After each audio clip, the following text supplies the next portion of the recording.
Nama Anies Baswedan kian santer disebut-sebut setelah resmi mendapat dukungan DPW PKB Jakarta untuk melaju di Pilkada Jakarta. Tapi di samping nama Anies, muncul pula sejumlah nama, mulai dari Gubernur Jawa Barat 2018-2023 Ridwan Kamil hingga putra bungsu Presiden Jokowi Kaesang Pangarep. Ridwan Kamil bahkan disebut telah didukung oleh Koalisi Indonesia Maju, koalisi partai politik yang mendukung Prabowo Gibran di Pilpres 2024. Ketua Umum PAN Zulkifli Hasan bahkan mengklaim semua partai politik di Koalisi Indonesia Maju sudah setuju Ridwan Kamil diusung di Pilkada Jakarta. Saat ini yang belum diputuskan adalah soal wakil gubernurnya. Yang DKI saya mengusulkan Ridwan Kamil. Ya, saya kira semua sudah mau menyetujui RK untuk maju di Jakarta. Udah.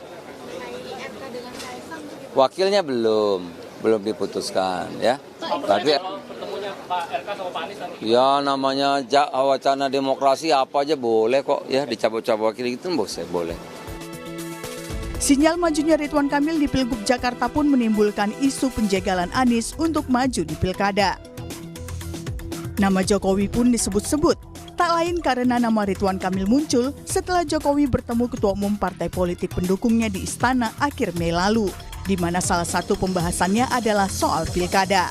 Menanggapi ini, Anies bilang lebih memikirkan nasib warga Jakarta ketimbang siapa yang akan jadi pesaing. Ya, masa sih? Saya lebih melihat pentingnya memikirkan nasib warga Jakarta daripada tentang siapa yang akan ikut kompetisi. Karena ini tentang masa depan rakyat Jakarta. Ini tentu semua jauh lebih penting daripada bagi saya tentang siapa yang akan ikut di dalam pilkada besok. Karena siapapun yang akan ikut, ujungnya rakyat harus memilih kok.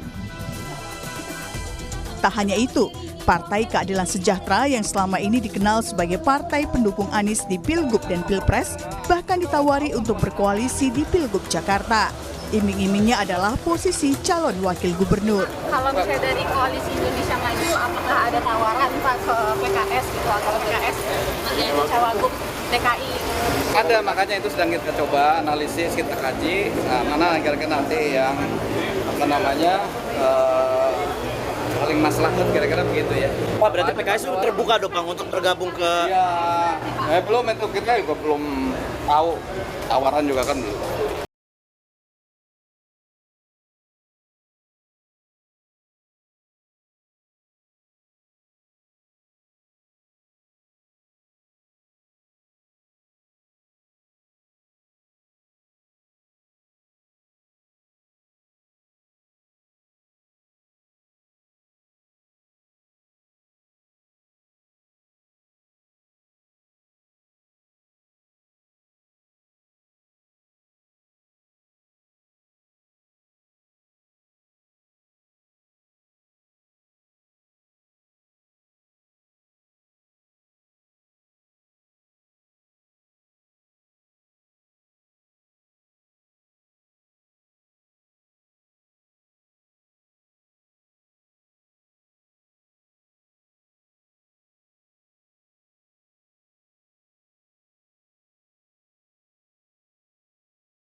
Saudara, nama Anies Baswedan kian santer disebut bakal maju di Pilkada Jakarta. Tapi di samping nama Anies muncul pula sejumlah nama, mulai dari Gubernur Jawa Barat 2018 hingga 2023 Ridwan Kamil yang kemudian didukung oleh Koalisi Indonesia Maju hingga putra bungsu dari Presiden Joko Widodo Kaesang Pangarep.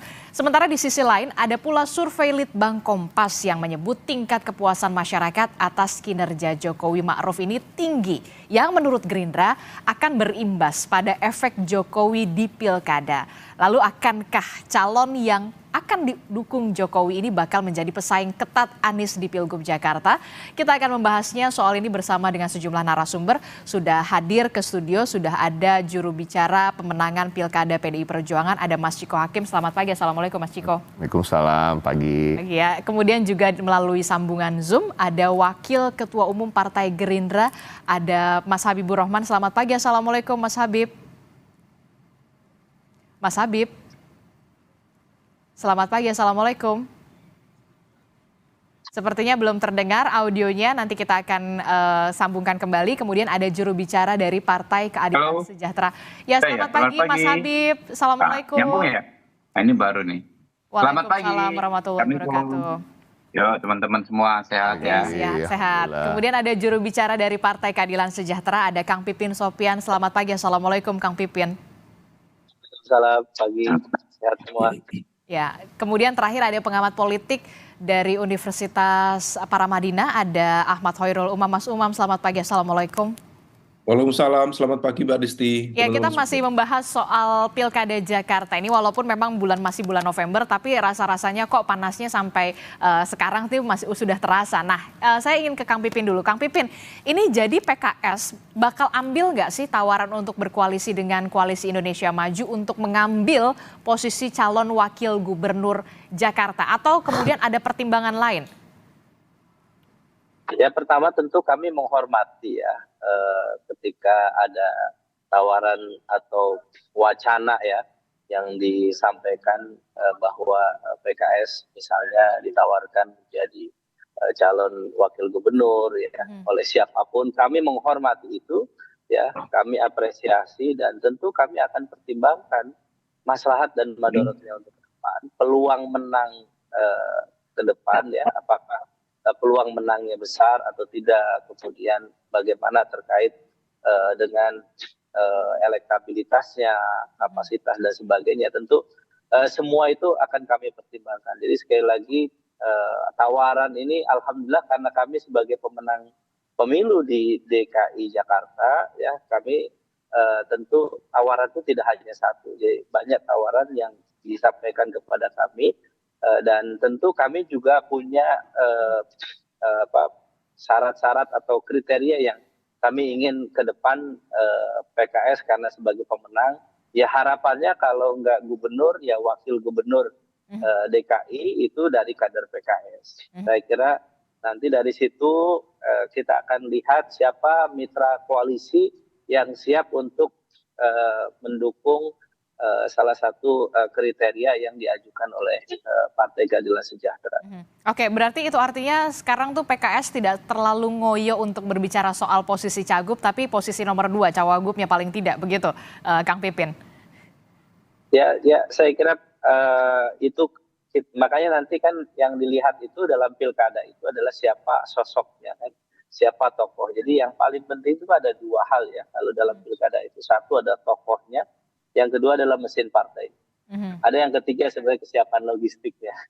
Tapi dari kita akan melihat dari ketiga itu kan yang menjadi asbab ya untuk potensi menang yang lebih besar adalah tiga hal itu. Makanya yang pertama dan yang kedua menjadi prioritas bagi PKS, tokohnya siapa, elektabilitas tinggi atau tidak. Nah, kami memang menyediakan mesin partai yang siap di Jakarta karena kami sebagai pemenang, kader anggota PKS termasuk besar di Jakarta.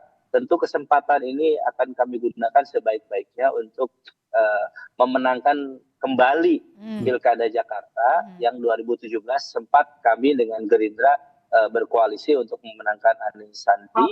Maka di 2024 ini kami belum final memutuskan siapa calon gubernur dan calon wakil gubernurnya. Karena meskipun dari bawah sudah ada usulan dari DPW DKI Jakarta, tetapi sekali lagi DPP PKS belum memutuskan. Kami akan mengambil keputusan yang terbaik ya setelah membangun komunikasi yang intens dengan calon-calon mitra koalisi kami ke depan. Oke, baik. Sepertinya Partai Keadilan Sejahtera tidak mau kehilangan kesempatan lagi seperti tahun-tahun sebelumnya di Pilkada Jakarta, begitu ya Kang Pipin. Kang Pipin, ini kan sempat menjadi heboh ya ketika Presiden PKS Ahmad Syahiku ini mengatakan ada tawaran dari Koalisi Indonesia Maju. Nah, ini yang jadi penasaran kita semua. Sebenarnya siapa sih awalnya yang menawari PKS untuk posisi ini? Karena Partai Gerindra menyatakan, Mas Habibur Rahman, Gerindra nggak ada tuh nawarin. Jadi bagi kami sekali lagi bahwa tawaran itu ada, tapi tentu kami tidak bisa mengatakan bahwa ini resmi atau tidak resmi. Hal yang biasa saja di pilkada ya, kita ada 500 lebih pilkada dan saling penjajakan siapa dengan siapa, koalisinya dengan siapa, itu tentu ada pembahasan gitu ya, dan ketika itu masuk kepada kami ya bahwa ternyata tokoh A dari partai A menyampaikan ini gitu ya. Tentu kami menghormati ya setiap wacana atau penjajakan yang dilakukan oleh berbagai partai politik termasuk tokoh-tokohnya ya yang mengajak kami kerjasama. Karena kami memahami ya bahwa di DKI 2017 lalu kami punya mesin partai dan juga tokoh menang, maka 2024 ini memang momen kesempatan bagi kami ketika kami diamanahi oleh warga Jakarta dengan suara terbanyak di Jakarta. Oke, saya ke Mas Habibur Rahman. Mas Habibur Rahman, tawaran itu akan kami pertimbangkan. Oke, 2 tawaran itu akan dipertimbangkan. Kalau Mas Habibur Rahman, betul berarti ya Partai Gerindra ini secara resmi tidak ada menawarkan ke Partai Keadilan Sejahtera. Berarti ada dari parpol lain, mungkin dari Koalisi Indonesia Maju. Sudah ada komunikasi soal itu, Mas Habib? Yang saya katakan bahwa memang secara resmi ya partai kami belum punya calon gubernur, ya tentu juga belum bisa mengajukan atau calon wakil gubernurnya lagi ya, tentu belum. Jadi secara resmi belum, karena kan ini proses terus berjalan. Apakah partai lain sudah punya calon resmi atau belum, kami juga nggak monitor satu demi satu ya teman-teman di Koalisi Indonesia Maju. Tapi yang jelas tidak satupun partai politik di Jakarta ini yang bisa memutuskan sendiri, ya kan? Karena kan harus koalisi. Karena itu menurut saya sekarang ini prosesnya memang saling penjajakan satu sama lain, ya. Dinamikanya memang seperti itu berjalan, ya kita hormati.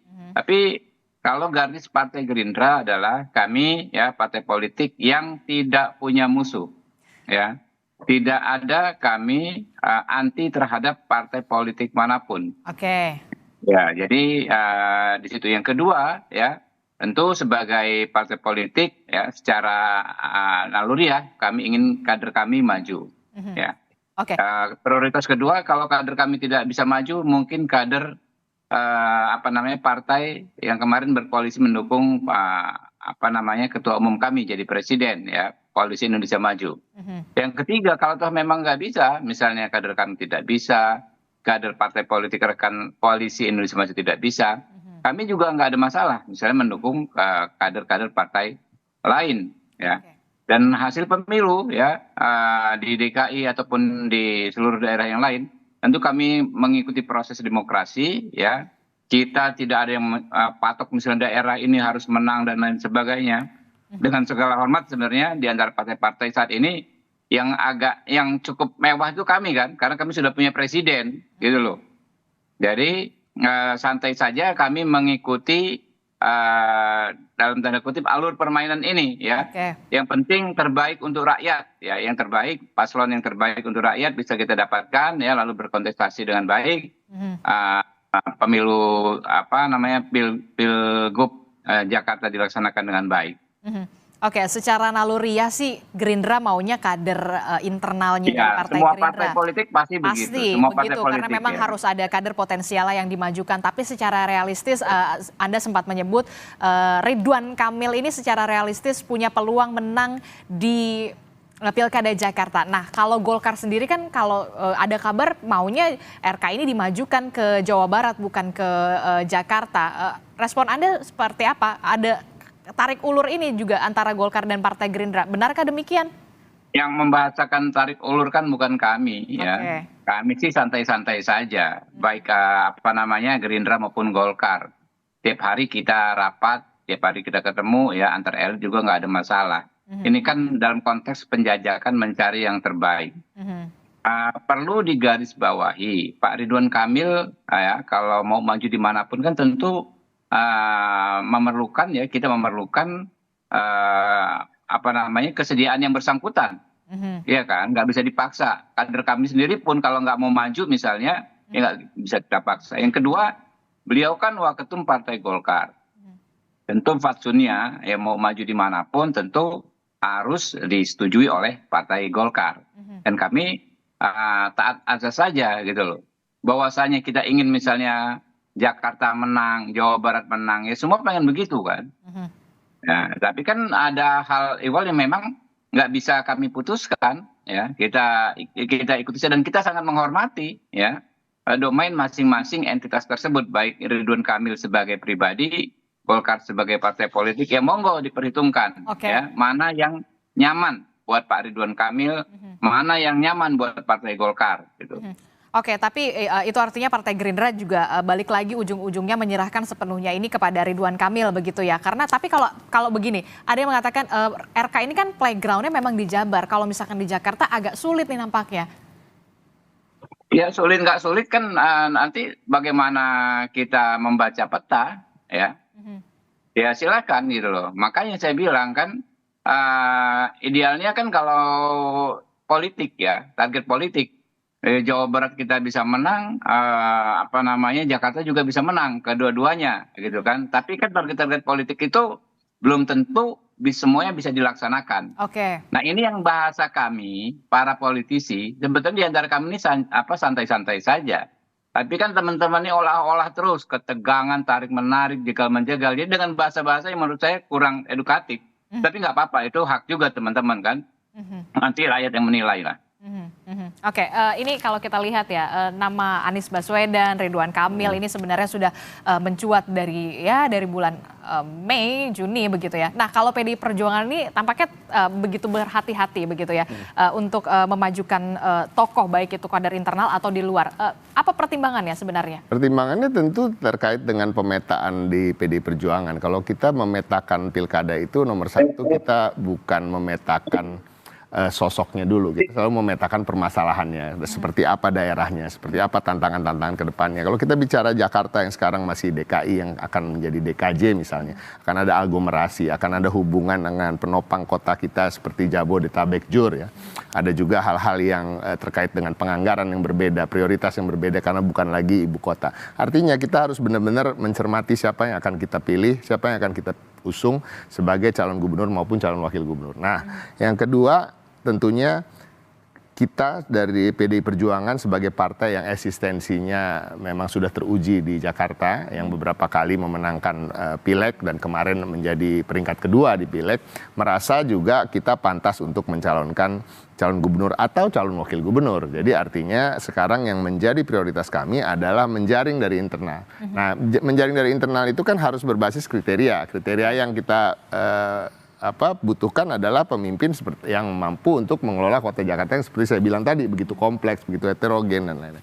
Artinya di internal sendiri kita ada problem, tanda kutip ya, problemnya artinya agak sulit memilih di antara teman-teman kita kader-kader di internal ya. Ada Pak Ahok, ada Pak Jarot, ada Bu Risma, ada Andika Perkasa, ada Prasetyo Edi Marsudi, ada Charles Honoris. Semuanya yang kita meyakini mumpuni dan mampu punya kompetensi untuk membangun Jakarta dan menjawab tantangan-tantangan Jakarta ke depannya. Nah, artinya itu dulu yang menjadi prioritas kami.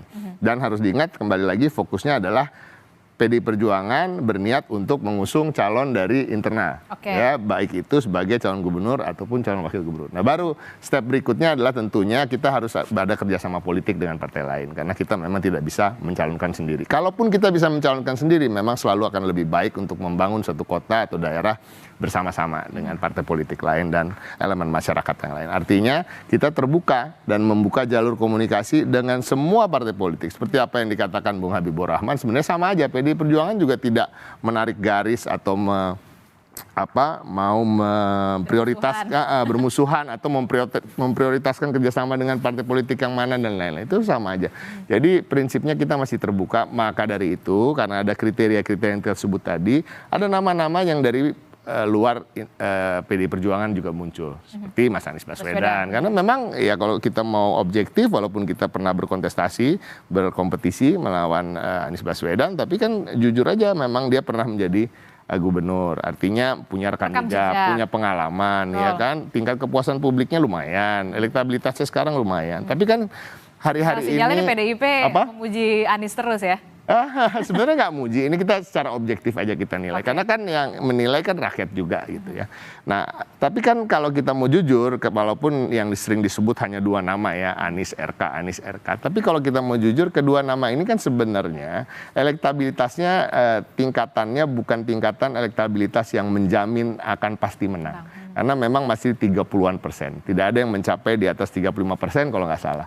Ya, bahkan kalau disandingkan ada nama Basuki Cahayapurnama dalam survei itu, biasanya Kang Emil malah berada dalam posisi ketiga. Ya kan, kadang-kadang Pak Ahok ada juga di posisi pertama. Jadi artinya tidak ada satu calon pun yang bisa dipastikan, kalau biasanya kan suka ada anekdot ya, dipasangin sama sendal aja pasti menang gitu. Ini nggak ada, di Jakarta ini nggak ada. Artinya semua calon, semua partai politik, saya meyakini akan betul-betul mencermati dan mencari kerjasama antar partai politik, dan khususnya dengan partai politik yang mempunyai mesin yang teruji.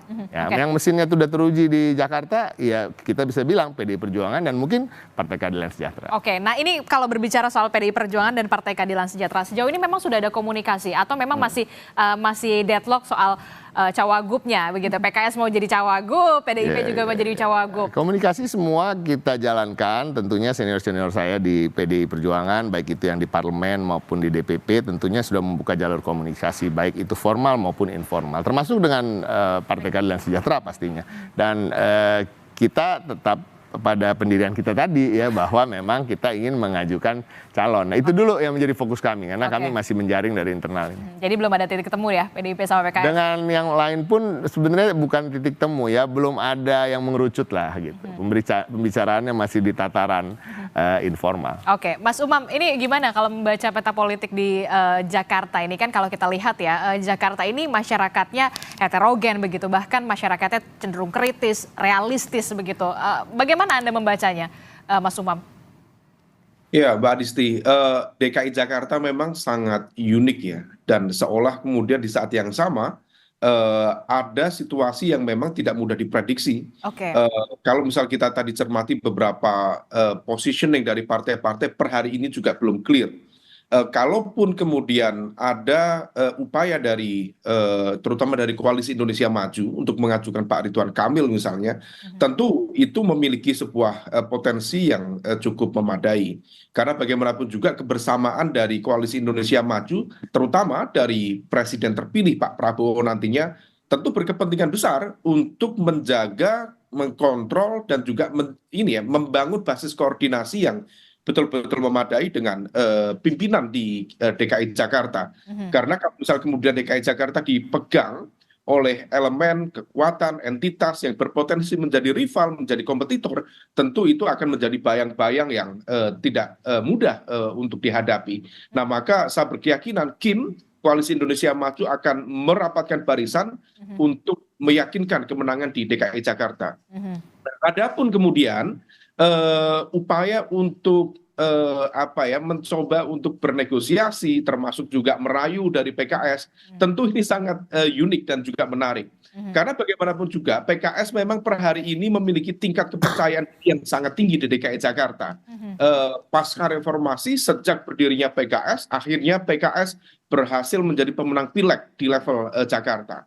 Tetapi dalam sejarahnya PKS belum pernah menjadi imam di dalam pembentukan koalisi. Hampir rata-rata menjadi makmum, menjadi pengikut. Nah, ini menjadi ujian kredibilitas dan juga aspek kepemimpinan ya, leadership di dalam konteks pembentukan koalisi. Karena bagaimanapun juga, karena tadi disebutkan tidak ada partai politik yang memiliki golden ticket untuk mengajukan, maka mau tidak mau harus bernegosiasi, berkompromi dengan partai lain untuk mengajukan sebuah nama. Kalau PKS selama ini memiliki aspek kedekatan misalnya dengan Mas Anies, yang menjadi tantangan adalah who gets what, siapa mendapatkan apa, rumus dasar dalam koalisi itu. Nah, problem atau tantangannya, Mas Anies sendiri per hari ini bukan menjadi salah satu entitas atau representasi dari partai politik. Maka di posisi dalam konteks negosiasi inilah yang tidak mudah. Kalau misal PKS ingin mengajukan Mas Anies, apakah PKS bisa mendapatkan posisi cawagup? Kalau misal kemudian PKS mendapatkan posisi cawagup, bagaimana dengan partai lain? Akan mendapatkan apa? Sama pertanyaan dengan PDIP. PDIP kalau misal kemudian tadi ya disampaikan Bang Ciko, ini sangat luar biasa. Dalam sebuah perjalanan panjang dengan konfrontasi yang luar biasa, kita dengar beberapa hari ini PDIP sanjung menyanjung terus ini dengan Mas Anies. Tadi Mbak Adisti meng-highlight itu. Dan ini fenomena politik yang cukup unik ini. Nah, kalau misal kemudian bisa terjadi peleburan, tentu itu sangat promising. Karena PKS memiliki 18 kursi, PDIP memiliki 15 kursi, syukur-syukur partai-partai politik dari koalisi perubahan tetap istiqomah memberikan dukungan kepada mantan capresnya. Ini kalau misal dihitung ditambah kemudian PKB dengan 11 kursi, kemudian Nasdem dengan 10 kursi, maka akan cukup menjanjikan angka yang sangat signifikan. Nah, problemnya ini di atas kertas seolah oke, tetapi dalam konteks kalkulasi kepentingan ada situasi yang tidak mudah, termasuk dengan PDIP tadi sendiri. Kalau misal PDIP kemudian melebur menjadi satu, di level elit barangkali ya. Tetapi kalau misal kemudian berada di sana, ini bisa dalam konteks tertentu, bisa berpotensi menjadi political suicide atau politik bunuh diri.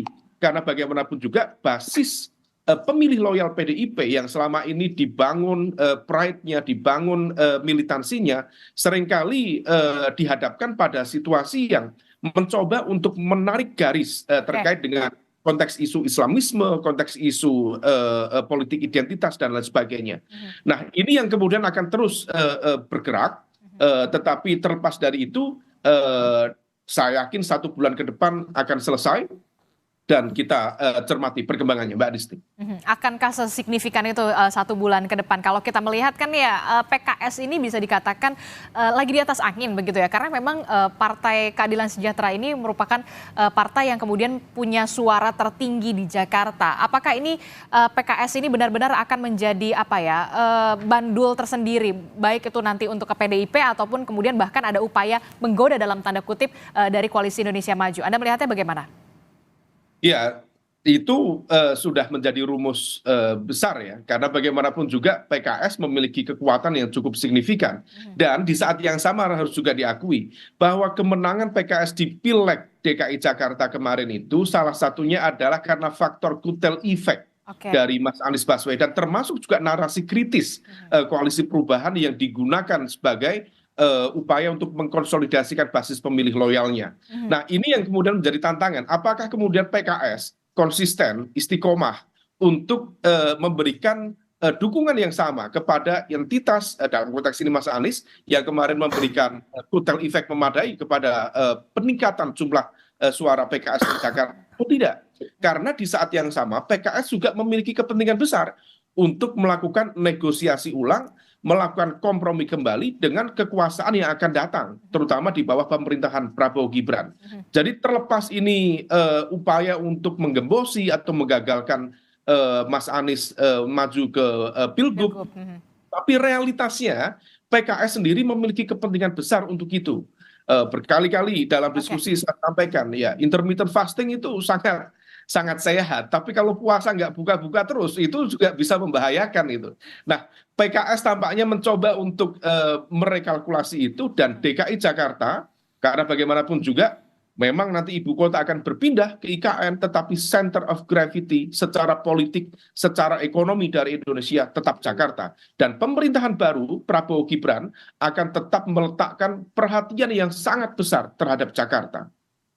Intermittent fasting memang menyehatkan, tapi kalau nggak buka-buka juga nanti lama-lama bisa sakit begitu ya, istilah yang kemudian menarik sekali Mas Umam. Mas Umam, tadi Anda menyebutkan soal bagaimana Partai Keadilan Sejahtera mendapatkan raihan tertinggi karena memang ada total efek dari nama Anies Baswedan. Lalu bagaimana dengan Presiden Joko Widodo yang kemudian disebutkan oleh Mas Habibur Rahman juga yakin bahwa tingkat kepuasan kinerja Jokowi ini berpengaruh terhadap pilkada? Jangan dijawab dulu Mas Habib, tetaplah bersama kami di Sapa Indonesia Pagi, usai jeda.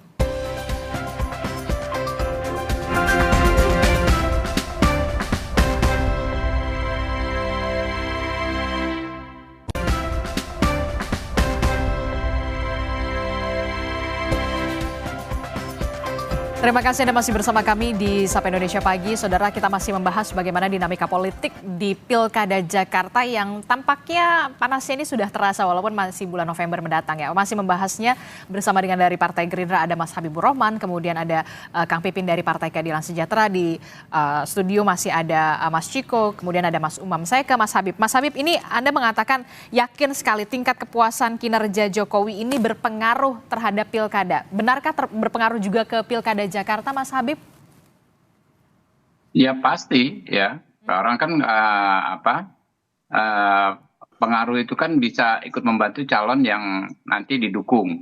Misalnya saja jangankan seorang presiden ya, yang ketika tingkat kepuasan masyarakat tinggi atas kinerjanya, influencer saja itu bisa mempengaruhi pemilih. Kan kita tahu setiap pilkada misalnya ada yang didukung oleh influencer tertentu, didukung tokoh-tokoh olahraga, didukung tokoh-tokoh masyarakat. Ya karena memang masyarakat kita itu kan masih mendengar dan melihat ya apa yang dikerjakan oleh elit, kalau menurut dia bagus, yang dipraktekkan, kesesuaian antara perkataan dengan ucapan, lalu mereka puas, maka jangankan sikap politik, gestur politik tokoh tersebut bisa berpengaruh. Oke, kalau kita tadi melihat bagaimana Litbang Kompas kemudian melakukan survei begitu pemerintahan dari Presiden Joko Widodo dan juga Ma'ruf Amin ini, tingkat kepuasannya masih tinggi, cukup tinggi, bahkan saya bisa mengatakan 75,6%. Anda juga yakin ini juga akan berpengaruhkah di Pilkada Jakarta dengan masyarakat yang realistis dan juga heterogen? Ya, saya paham ya, masyarakat kita, masyarakat Jakarta, justru masyarakat Jakarta itu kan masyarakat yang sangat rasional, dan survei itu adalah produk dari kerja-kerja yang rasional ya, karena kan Litbang Kompas tentu memotretnya dari sudut pandang yang komprehensif, dari bentuk metodologinya tentu profesional, bentuk-bentuk pertanyaannya juga tentu kredibel ya, tidak digiring ke sana kemari ya, sehingga ini survei yang sangat amat bisa dipercaya, survei Litbang Kompas. Nah, hal seperti ini ya, survei yang kredibel seperti ini menurut saya akan menjadi acuan bagi masyarakat rasional seperti di Jakarta. Oke, Mas Habib, nama Ridwan Kamil yang kita tahu juga cukup dekat di lingkaran Presiden Joko Widodo. Jika memang nantinya Presiden Joko Widodo juga akan mendukung dari Ridwan Kamil jika memang akan maju di Pilgub Jakarta, Anda yakin realistis RK ini yang bakal menang di Jakarta? Ya tentu untuk menang ya tidak bergantung kepada gestur politik misalnya dari Pak Presiden Jokowi, banyak faktor ya. Itu mah buat start awal saja, misalnya endorse dari siapapun kan buat start awal, kembali kepada calonnya, nah, kepada sosoknya seperti apa. Nanti kan masyarakat akan melihat sosok tersebut. Jadi start awal sudah bagus, misalnya kalau Pak Ridwan Kamil, tinggal berikutnya dalam masa kampanye bagaimana Pak Ridwan Kamil dan timnya apabila memang benar-benar maju bisa meyakinkan masyarakat ya. Agar bisa memilih beliau. Oke, Mas Ciko, Anda sepakat dengan kalau memang tingkat kepuasan publik terhadap pemerintahan Jokowi Ma'ruf Amin ini masih tinggi, ini akan berpengaruh juga di Pilkada Jakarta? Saya rasa sedikit banyak pasti ada pengaruhnya. Semua yang mengendorse siapapun yang mendukung siapa, ketika seseorang itu masih mempunyai basis dukungan, saya rasa itu akan menjadi pengaruh ya. Tapi saya rasa pengaruhnya tidak akan begitu besar. Karena kalau kenapa nggak begitu besar? Kembali lagi, Jakarta ini kan kota yang diisi oleh masyarakat yang lebih terdidik daripada daerah-daerah lain gitu ya. Pada artiannya saya juga bukan menafikan apa hasil survei tersebut. Saya meyakini bahwa Kompas profesional ketika melakukan survei. Tapi kan ada detail-detail yang kita bisa baca di situ. Kalau kemarin baru terbuka bahwa ada detail dari 20-an hampir 30% yang ikut dalam survei itu mengatakan alasan kenapa mereka puas dengan kinerja Jokowi adalah karena penerima bansos kan gitu. Ada beberapa hal lagi yang juga bisa kita lihat variabelnya. Nah, hal-hal seperti ini kan juga banyak juga yang masyarakat di level dengan pendidikan yang agak lebih rendah dari yang lain, itu juga tidak merasakan apa yang sekarang terjadi, dolar yang begitu tinggi misalnya, ya kan, ya, hal-hal yang akan berefek pada mereka bukan sekarang, tapi 1 bulan, 2 bulan, 3 bulan ke depan, karena dolar yang tinggi, akhirnya pembelian barang-barang ekspor dengan harga yang baru dan lain-lain itu akan melonjak nih. Nah, harga BBM yang bentar lagi akan naik, Pertalite yang akan dihapus dan lain-lain. Ini tidak berefek pada kehidupan sehari-hari seakan-akan, sehingga ada survei seperti itu. Tapi saya rasa kalau di Jakarta sendiri ini akan sangat berdampak apa-apa yang negatif yang sedang terjadi. Artinya efek dari Jokowi itu memang tetap akan ada efek, tapi saya rasa tidak sebesar mungkin di daerah-daerah lain. Jadi bagi kami nggak ada masalah. Bagi kami kembali lagi Jakarta ini dan pilkada dimanapun tentunya mesin politik itu juga sangat harus diperhitungkan. Sosok-sosok yang dimajukan terlepas dari siapa yang mendukung itu akan lebih penting menjadi acuan. Termasuk kalau misalkan nanti ada nama putra bungsu dari Presiden Joko Widodo, Kaisang, yang kemudian sudah ada sinyal mengatakan lihat saja nanti kejutannya begitu, walaupun memang publik mungkin terkejut nggak ya gitu. Anda melihat gimana? Ya nggak ada masalah gitu ya, kembali lagi memang kami masih merasa putusan MA itu cukup kontroversial, tapi kan sudah diputuskan pada akhirnya, tapi kan kembali lagi sekarang PKPU-nya belum keluar, kita tunggu aja. Dan kalaupun memang Kaisang mencalonkan, ya kita juga kadang-kadang harus fair juga ya. Kaisang ini kan ketua umum dari partai politik yang meraih cukup banyak kursi, 8 kursi gitu ya. 8 kursi sebenarnya kalau ditambah dengan 15 dengan PD Perjuangan, kita cukup tuh berdua untuk mencalonkan kan gitu ya.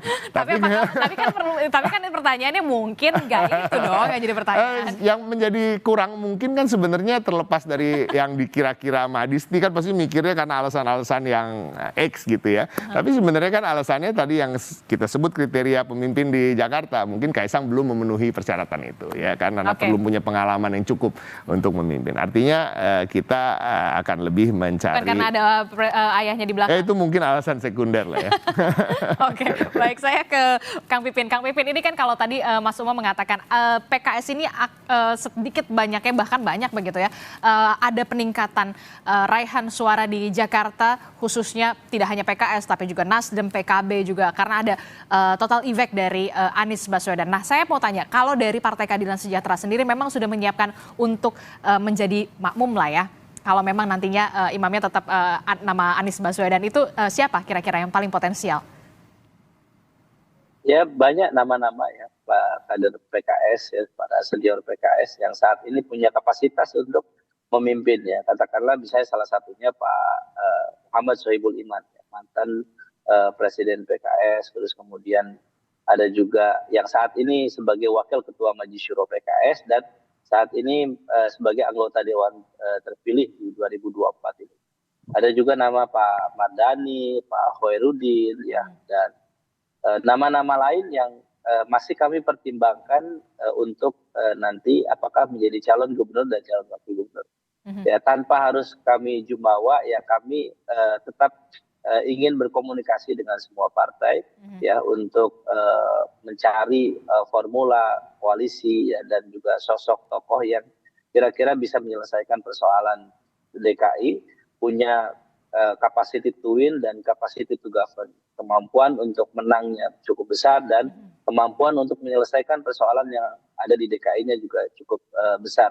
Kedua hal inilah selalu yang kami pertimbangkan di DKI, dan memang kami tidak akan tergopoh-gopoh, tergesa-gesa untuk memutuskan siapa calon gubernur dan calon wakil gubernur di DKI Jakarta. Sekali lagi kami akan berhitung secara presisi ya ke depan siapa calon gubernur dan calon wakil gubernur beserta siapa yang akan menjadi mitra koalisi. Sekali lagi kami masih membuka peluang untuk koalisi baik dengan PDIP, Gerindra, Nasdem, PKB, ya, PAN dan semua partai termasuk Golkar ya.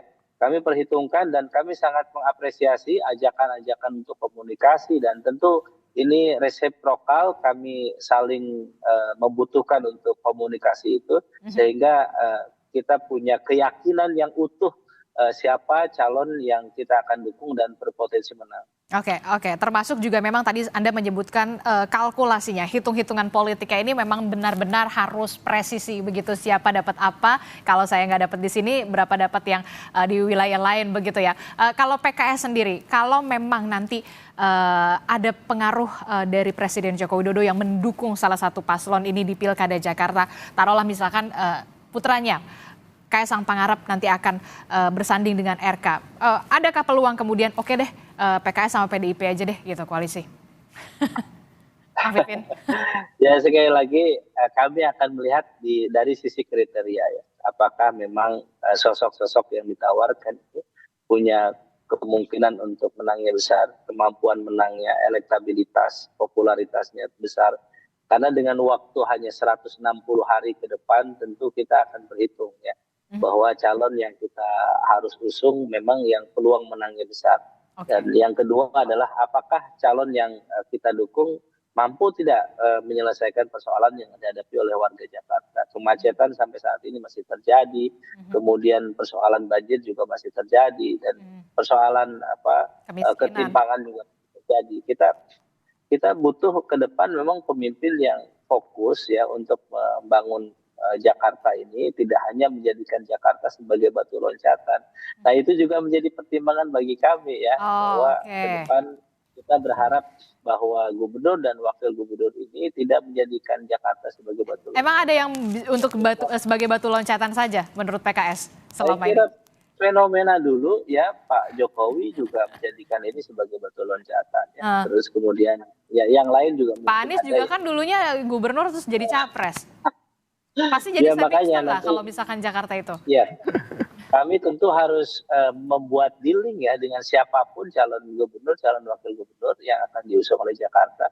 Jangan sampai warga Jakarta menjadi korban dari kepentingan elit-elit partai politik sehingga persoalan di Jakarta tidak selesai-selesai. Jadi ini salah satu perhatian PKS di situ. Jadi kami tidak mau amanah yang diberikan oleh warga Jakarta kepada Partai Keadilan Sejahtera ini kemudian hanya sekedar untuk menaikkan refresh dari konsentrasi dari lokal ke pusat. Jadi sekali lagi kami menghormati itu dan kami pikirkan betul ya, kami siapapun yang mengajak komunikasi, kami hargai, kami apresiasi, dan kami masih terbuka untuk berkomunikasi. Oke, kita nggak tahu nih singgungannya untuk siapa nih stepping stone ini, batu loncatan ini begitu ya dari Jakarta ke RI1. Oke, Mas Umam, menarik sekali PKS tidak mau kemudian tokoh yang kemudian dimajukan nanti jadi batu loncatan. Padahal kan kita tahu memang sebut saja nama Jokowi, Anies Baswedan ini kan memang Jakarta itu menjadikan tolak ukur nanti untuk ke RI1 begitu ya. Nah, Anda melihat jika memang nantinya peta politiknya akan seperti apa, termasuk juga memang kalau nanti putra bungsu dari Presiden Joko Widodo betul akan maju sebagai cawagup katakanlah dari RK, apa yang nanti akan kalkulasi PKS dan juga PDIP? Ya, saya agak tergelitik dengan statement dari Kang Pipin ya. Dan kalau misal memang statement dari Kang Pipin tadi itu merepresentasikan DPP PKS dalam konteks sikap politiknya, maka sebenarnya itu mempertebal apa yang disampaikan oleh Presiden PKS beberapa waktu lalu, bahwa sepertinya tidak akan memberikan dukungan kepada Pak Anies. Dan ini akan menjadi political warning yang harus diantisipasi ya oleh lingkaran Mas Anies, bagaimana kemudian membentuk 20% threshold sebagai persyaratan maju di Pilgub. Nah, yang terpenting adalah bagaimana kemudian seorang cagup, termasuk nanti cawagup, betul-betul bisa memetakan. Karena yang menentukan memang tadi elektabilitas, approval rate atau tingkat kepuasan publik Pak Jokowi misalnya itu cukup tinggi. Dalam konteks tertentu, ya itu akan memberikan dampak. Memang signifikansinya mengalami up and down, apalagi ini sudah mengalami proses fase akhir dari pemerintahan. Tetapi kalau misal kemudian dukungan itu bisa ditunjukkan secara clear, secara vulgar, terlebih kemudian nanti the newly elected president juga memberikan dukungan, maka ini akan mempertebal kekuatan-kekuatan yang lain yang sangat berpengaruh. Mulai dari ketokohan, kemudian jaringan partai, jaringan non-partai, kemudian logistik, kemudian jaringan relawan, dan lain sebagainya. Nah, ini yang kemudian harus dihitung betul. Karena tadi disampaikan juga masyarakat DKI Jakarta ini agak unik. dan keunikan dari masyarakat Jakarta dengan kritisismenya, literasinya yang lebih baik itu menghadirkan ada semacam kutukan petahana. Hampir tidak ada petahana yang bertahan di DKI Jakarta. Kita lihat mulai dari Pak Foke dengan kekuatan yang cukup masif bisa ditumbangkan oleh Pak Jokowi. Pak Jokowi kemudian bergeser, Pak Ahok yang begitu kuat dominasi elektabilitasnya bisa ditumbangkan oleh Anies Baswedan. Dan per hari ini kalau misal kutukan itu masih berjalan, maka kemudian jangan-jangan ini akan menjadi peluang bagi nama baru. Nah ini yang kemudian harus dihitung betul. Tetapi kalau misal kemudian kita cermati situasinya, di sisi Kim tampaknya memang cukup percaya diri ya. Semua bergantung pada hitung-hitungan siapa yang siap menjadi cawagup. Tetapi kalau misal di sisi Mas Anies sendiri, rasa-rasanya juga cukup clear. Tetapi kalkulasi ulang bagaimana kemudian komposisi koalisi itu yang harus dihitung secara cermat. Dan bisa saja satu poin, kalau misal kemudian dua partai di koalisi perubahan yang bernama Nasdem, yang bernama PKB, betul-betul akan nyebrang ke koalisi Kim ke depan di pemerintahan Prabowo Gibran, bisa saja kemudian nanti Kim akan menggunakan hak vetonya untuk dimainkan dalam konteks Pilkada DKI Jakarta untuk memastikan kemenangan dari cagup dan cawagup yang diusung oleh Kim 5 tahun ke depan. Oke, ini masih sangat dinamis, pergerakan politiknya juga masih kita masih menerka-nerka begitu. Kita lihat nanti akan ada titik akhirnya seperti apa karena komunikasi politik terus dijalankan di masing-masing partai politik. Terima kasih Kang Pipin Sopyan, Mas Habibur Rahman dan juga Mas Ciko, Mas Umam. Terima kasih telah bergabung bersama kami. Kita akan nantikan bagaimana dinamikanya nanti.